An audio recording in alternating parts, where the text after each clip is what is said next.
Dalam pelayarannya menuju Majapahit, armada Cheng Ho singgah di sebuah daerah yang bernama Pura. Nah, saat di Pura inilah rombongan besar Syekh Kuro turun, sedangkan armada Cheng Ho menuju Muara Jati Cirebon dan beristirahat seminggu lamanya untuk kemudian melanjutkan perjalanan ke Jawa Timur.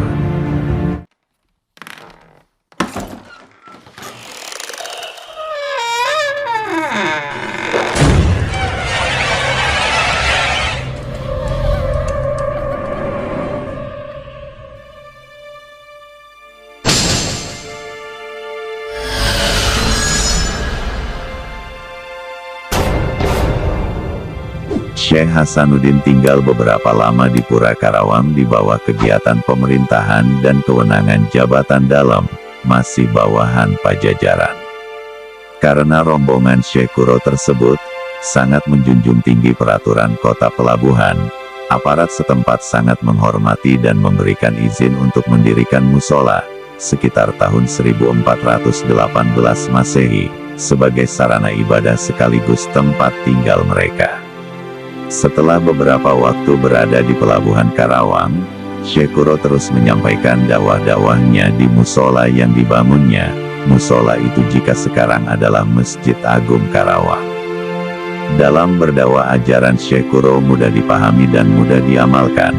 Ia beserta santrinya juga memberikan contoh pengajian Al-Quran menjadi daya tarik tersendiri di sekitar Karawang. Di tempat ini pula Syekh Kuro menikah dengan Ratna Sondari, putri penguasa daerah Karawang yaitu bernama Ki Gedeng Karawang. Dari pernikahannya beliau memperoleh putra yang dikenal dengan nama Syekh Ahmad, yang selanjutnya menjadi penghulu atau naib pertama di Karawang. Sementara, cucunya Syekh Ahmad dari putrinya yang bernama Nyi Mas Kedaton, yaitu Musanuddin yang kelak menjadi lebay di Cirebon dan memimpin tajuk Sang Cipta Rasa pada masa pemerintahan Susunan Jati. Ulama besar ini sering mengumandangkan suara qorinya yang merdu bersama murid-muridnya, Nyi Subang Larang, Syekh Abdul Rahman, Syekh Maulana Mazkur dan santri lainnya seperti Syekh Abdullah Dargom alias Darugem alias Bentong bin Jabir Modafa alias Ayah Maghribi, keturunan dari sahabat Nabi, yaitu Sayyidina Utsman bin Affan.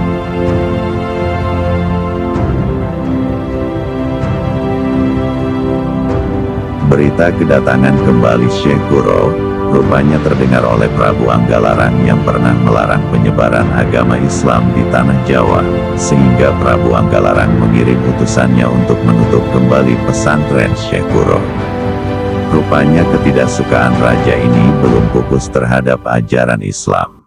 Utusan yang datang kali ini ke tempat Syekh Kuro adalah putra mahkota kerajaan Pajajaran sendiri yang bernama Raden Pamanah Rasa, kelak bernama Prabu Siliwangi, Raja Pajajaran yang legendaris.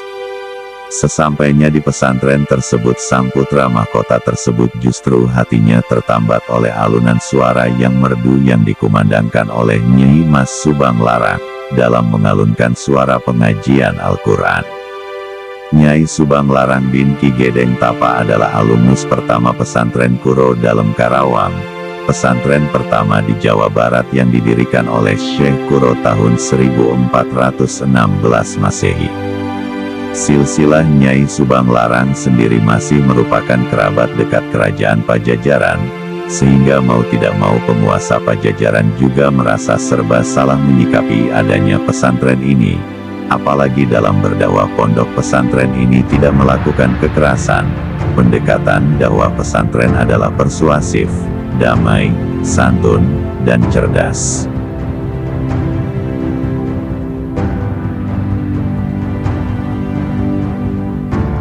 Prabu Pamanah Rasa akhirnya mengurungkan niatnya untuk menutup pesantren tersebut.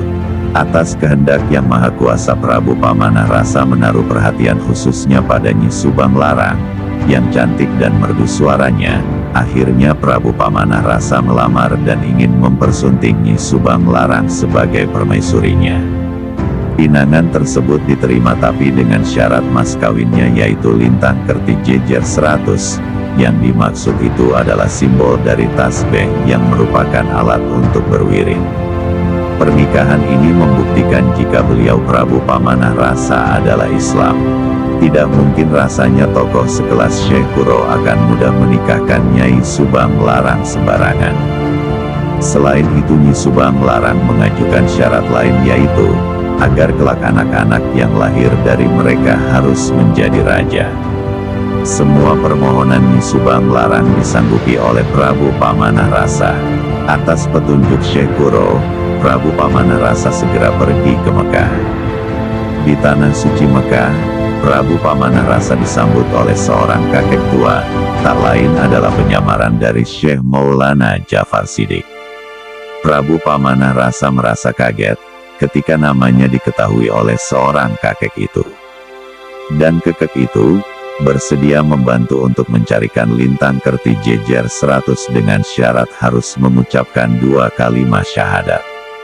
Sang Prabu Pamanah Rasa dengan tulus dan ikhlas mengucapkan 2 kalimat syahadat yang makna pengakuan pada Allah Subhanahu wa Ta'ala sebagai satu-satunya Tuhan yang harus disembah dan Muhammad adalah utusannya. Semenjak itulah Prabu Pamanah Rasa masuk agama Islam dan menerima Lintang Kertijejer 100 atau tasbih. Mulai dari itu Prabu Pamanah Rasa diberi ajaran tentang agama Islam yang sebenarnya. Prabu Pamanah Rasa segera kembali ke Keraton Pajajaran untuk melangsungkan pernikahannya dengan Nyi Subang Larang. Waktu terus berjalan, maka pada tahun 1422 Masehi, pernikahan dilangsungkan di pesantren Syekh Kuro dan dipimpin langsung oleh Syekh Kuro. Setelah menikah Prabu Pamanah Rasa dan dinobatkan sebagai Raja Pakuan Pajajaran dengan gelar Prabu Siliwangi. Dari pernikahan itu dikaruniai 3 orang anak, yaitu Raden Walang Sungsang, lahir pada tahun 1423 Masehi, Nyai Mas Rara Santang, lahir pada tahun 1426 Masehi, Raja Sangara, lahir pada tahun 1428 Masehi. Setelah melewati usia remaja, Raden Walang Sungsang bersama adiknya Nyi Mas Rara Santang pergi meninggalkan Pakuan Pajajaran dan mendapat bimbingan dari ulama besar Syekh Nurjati Asmat Khan di perguruan Islam Gunung Jati Cirebon.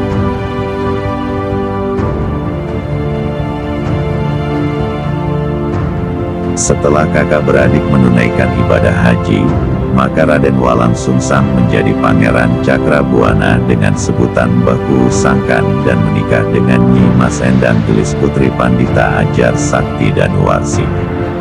Sedangkan Nyi Mas Rara Santang waktu pergi naik haji ke Mekah, diperistri oleh Abdullah Undatuddin. Ada yang mengatakan Sultan Mesir. Kemungkinan besar Mesir adalah tempat belajar atau transit dakwah Sayyid Abdullah Undatuddin. Karena pada era itu tidak ada nama Syarif Abdullah dalam peta pemimpin Mesir, sedangkan Raja Sangara menyebarkan agama Islam di Tatar Selatan dengan sebutan Prabu Kian Santang, atau Sunan Rohmat, wafat dan dimakamkan di Godok Suci Garut. Nyi Mas Rara Santang setelah menikah dengan Sayyid Abdullah Undatuddin atau Sultan Campa atau Maulana Hud, namanya diganti menjadi Syarifah Mudaim. Dari hasil pernikahannya dikaruniai 2 orang putra, masing-masing bernama Syarif Hidayatullah dan Syarif Nurullah.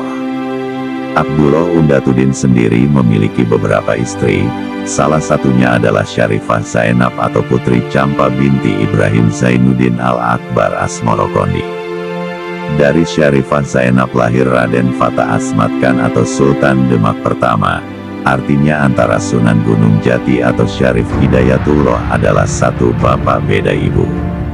Adapun anak ketiga dari Prabu Siliwangi yang bernama Raja Sangara kelak bernama Kian Santang, yang salah satu keturunannya adalah Kiai Abdullah bin Nuh, seorang ulama besar Indonesia.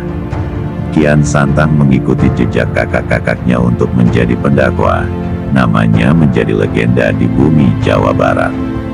Kisahnya cukup banyak, baik itu fakta ataupun mitos. Kian Santang terus bergerak ke arah Jawa Barat untuk mengislamkan penduduk-penduduk yang masih beragama Hindu.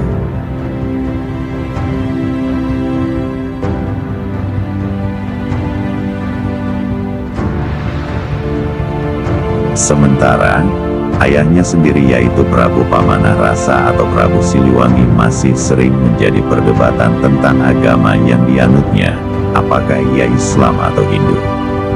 Memang pasca pernikahan beliau dengan Nyai Subang Larang, Prabu Siliwangi kembali ke kerajaannya di mana kondisinya sangat Hindu-sentris, sehingga keberadaan beliau bisa saja dipengaruhi kembali ajaran lamanya, apalagi intrik-intrik dalam kerajaan sangat kuat. Istri dan anak-anak Prabu Siliwangi sendiri cukup banyak dan rata-rata agama mereka adalah Hindu, sehingga boleh jadi mereka juga bisa memberikan pengaruh besar pada keimanan beliau. Sebaliknya ketiga anaknya yang lahir dari Nyai Subang Larang terselamatkan akidahnya karena berada pada pendidikan sang ibu yang merupakan jebolan pertama pesantren Kuro dalam Karawang.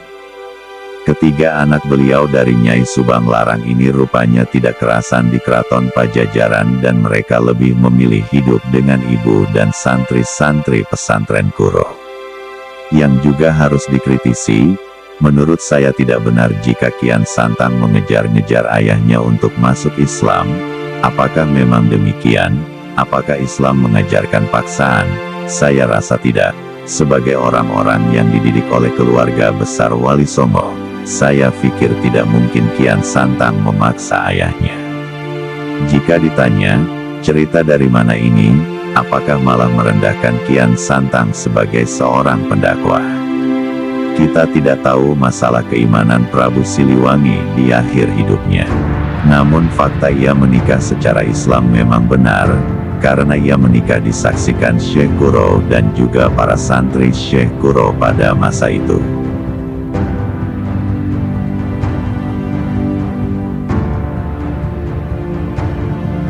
Dari beberapa paparan saya di atas, mungkin pembaca sudah bisa menilai bagaimanakah sebenarnya peranan Syekh Kuro baik di Betawi maupun di Jawa Barat. Demikian kisah sejarah kedatangan Syekh Kuro dalam misi menyebarkan agama Islam di tanah Jawa Barat ini. Nantikan episode selanjutnya, tetap di Teror Sang Penunggu.